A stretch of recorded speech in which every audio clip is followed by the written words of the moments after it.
Hello everyone. Ngayon, ipapakita ko natin kung ano pong ginagawa ko. Paligo po tayo ng aso, si Coco. Hello! Hello po! So, paano natin liguan to?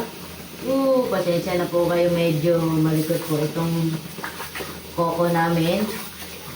Babasahin po natin yung kanyang balahibo. Medyo makapal po. Kaya, tiga-tiga lang po. Hi, Coco. Ligo lang po tayo. Coco, ligo lang. Ayan na siya. Nabigisa na siya mag-ikot. Ayan na po si Coco. Ayan na. Sasabanin tayo. Oops. Okay. Sasabanin na po natin ang ating Coco. Ito po si Coco. Coco. Uy! Yan. Say hi! Hi everyone! Ayan. Ito po ang aking ginagawa po araw-araw. Huwag po tayo mahihiya kung ano pong hanap buhay natin. Ano man yan, basta marangal po.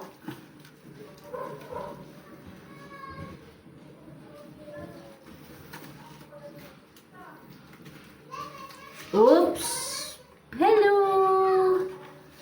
Si Coco po muna unahin natin. Dalawa po itong cute na tuta. Ang isa po ay si Luna. Ayan. Yan po natin yung Pagkatapos po natin paliguan ito ay i-blower na rin po natin siya para po matuyo po agad yung kanyang balahibo at hindi po siya lamigin.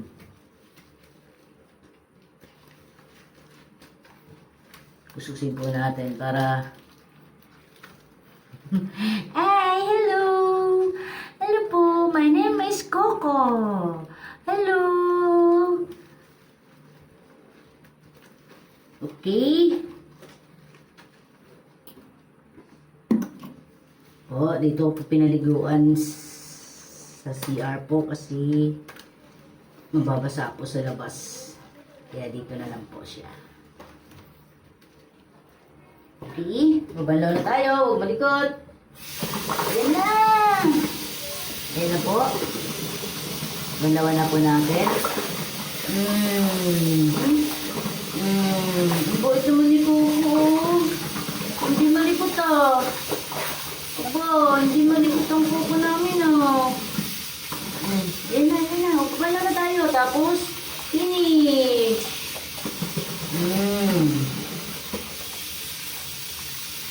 Para matanggal ko yung sabon kasi hindi ko siya pwede mababad na matagal sa tubig dahil po ayun na po siya, ganyan po siya pag binabanlawan para matanggal yung